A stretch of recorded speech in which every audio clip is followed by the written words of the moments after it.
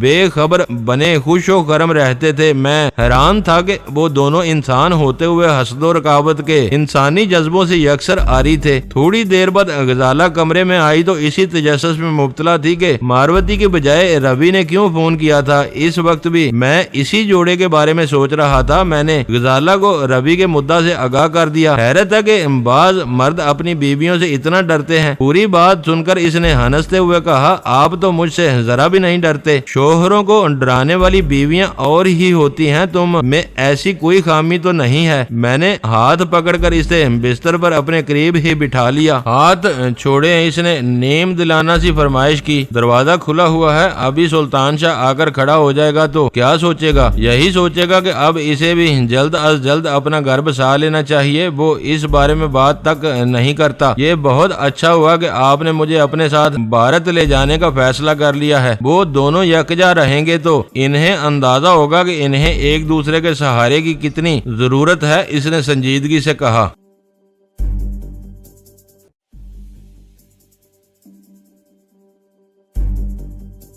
دوستو ویڈیو کو لائک ضرور کر دیا کریں۔ ISI پاک آرمی زندہ باد، پاکستان پائندہ باد۔ معزز ناظرین، اپنا خیال رکھیے گا اور اپنے اس چینل کا بھی شکریہ۔